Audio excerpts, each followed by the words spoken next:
Assalamualaikum warahmatullahi wabarakatuh. Alhamdulillahirabbil alamin. Assalatu wassalamu ala asrofil anbiya'i wal mursalin wa ala alihi wa ashabihi rasulillahi ajma'in. Pertama dan yang utama sekali, marilah kita ucapkan puji dan syukur kita atas kehadiran Allah Subhanahu wa Ta'ala, yang mana telah memberikan kita nikmat berupa nikmat iman dan nikmat Islam.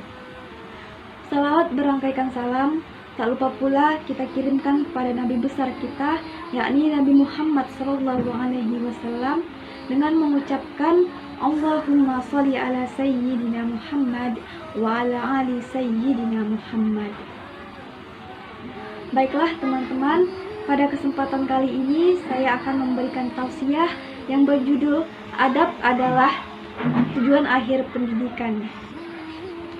Tujuan pendidikan dalam perspektif teori pendidikan Islam diarahkan untuk membentuk pribadi-pribadi muslim yang sempurna, yang paham hakikat eksistensinya di dunia ini serta tidak melupakan akhirat. Menurut Profesor Naqib Al-Attas mengatakan bahwa konsep pendidikan Islam pada dasarnya berusaha mewujudkan manusia yang baik, manusia yang sempurna sesuai dengan fungsi diciptakannya. Manusia itu membawa dua misi sekaligus. Yang pertama, sebagai hamba Allah, dan yang kedua, sebagai khalifah di bumi. Menurutnya pula, pendidikan merupakan ta'dib, yaitu penyemaian dan penanaman adab dalam diri seseorang. Al-Quran menegaskan bahwa contoh ideal bagi orang yang beradab adalah Nabi Muhammad SAW. Olehnya, tujuan pendidikan adalah melahirkan manusia yang beradab atau manusia yang baik. Manusia yang beradab dimaknai sebagai manusia yang bertakwa dan manusia yang berakhlak mulia. Baiklah teman-teman, saya akan membahas satu persatu. Yang pertama, manusia yang bertakwa. Rasulullah SAW bersabda, "Bertakwalah kepada Allah Subhanahu wa Ta'ala dimanapun kamu berada, dan hendaknya setelah melakukan kejelekan, maka lakukanlah kebaikan yang dapat menghapusnya, serta bergaullah dengan orang-orang yang berakhlak baik." Hadis riwayat Ahmad. Orang yang bertakwa adalah mereka yang mentaati perintahnya serta meninggalkan larangannya. Untuk itu, ada seseorang yang mulia dengan hartanya di dunia belum tentu mulia juga di sisi Allah. Proses menuju terwujudnya manusia yang beriman dan bertakwa merupakan tujuan pokok yang paling penting dalam ajaran Islam itu sendiri. Untuk itu dibutuhkan usaha yang mantap dan sempurna dalam upaya pengembangannya. Pengembangan iman dan takwa dapat dilakukan melalui pendidikan yang menawarkan dan mengembangkan kembali konsep tauhid sebagai landasan filsafat pendidikannya. Yang kedua, manusia yang berakhlak mulia. Orang baik tentunya adalah manusia yang beradab. Seseorang tidak cukup hanya memiliki intelektual yang tinggi, namun ia harus menegakkan amar ma'ruf nahi munkar. Kualitas iman seseorang dapat diukur dengan akhlak mulia. Semakin bagus kualitas iman seseorang, akan semakin baik pula akhlaknya. Al-Abrasi merumuskan tujuan pendidikan, yaitu pertama, tujuan berorientasi ukhrawi dengan membentuk seorang hamba agar melakukan kewajiban kepada Allah. Yang kedua, tujuan yang berorientasi duniawi, membentuk manusia yang mampu menghadapi segala bentuk kebutuhan dan tantangan hidupnya, agar hidupnya lebih bermanfaat bagi orang lain.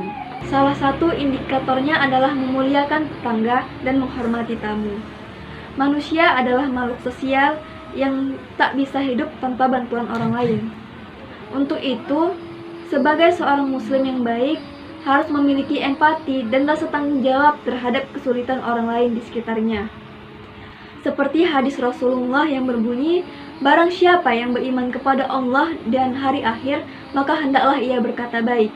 Barang siapa yang beriman kepada Allah dan hari akhir, maka hendaklah ia memuliakan tetangga. Dan barang siapa yang beriman kepada Allah dan hari akhir, maka hendaklah ia memuliakan tamunya. Hadis riwayat Bukhari dan Muslim. Rasulullah telah memperlihatkan akhlak yang mulia sepanjang hidupnya. Al-Abrashi mengemukakan bahwa beliau adalah orang yang paling baik tingkah lakunya, pemuda yang paling bersih, manusia yang paling zuhud dalam hidupnya, hakim yang paling adil dalam memutuskan perkara, dan pahlawan yang paling berani dalam membela kebenaran.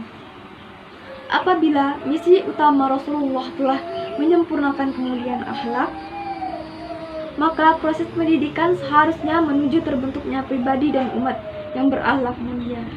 Hal ini sesuai dengan penegasan Allah bahwa beliau adalah teladan utama bagi umat manusia dalam surat Al-Ahzab ayat ke-21 yang berbunyi, A'udzu billahi minasy syaithanir rajim. Bismillahirrahmanirrahim. Laqad kana lakum fi Rasulillahi uswatun hasanah liman kana yarjullaha wal yawmal akhir wa dzakarallaha katsiran. Yang artinya, sesungguhnya telah ada pada diri Rasulullah itu suri teladan yang baik bagimu, yaitu bagi orang-orang yang mengharap rahmat Allah dan kedatangan hari kiamat, dan dia banyak menyebut nama Allah. Baiklah teman-teman, untuk itu dapat disimpulkan bahwa tujuan pendidikan adalah tujuan hidup manusia agar menjadi hamba yang mengenal Allah, senantiasa beribadah kepadanya, serta menjadi manusia yang bertakwa dan berakhlak mulia. Tujuan akhir pendidikan bukanlah otak yang cemerlang, akan tetapi adab yang tinggi menjulang. Baiklah, sekian tausiah saya. Atas segala kesalahan, saya mohon maaf. Akhirul kalam, Assalamualaikum warahmatullahi wabarakatuh.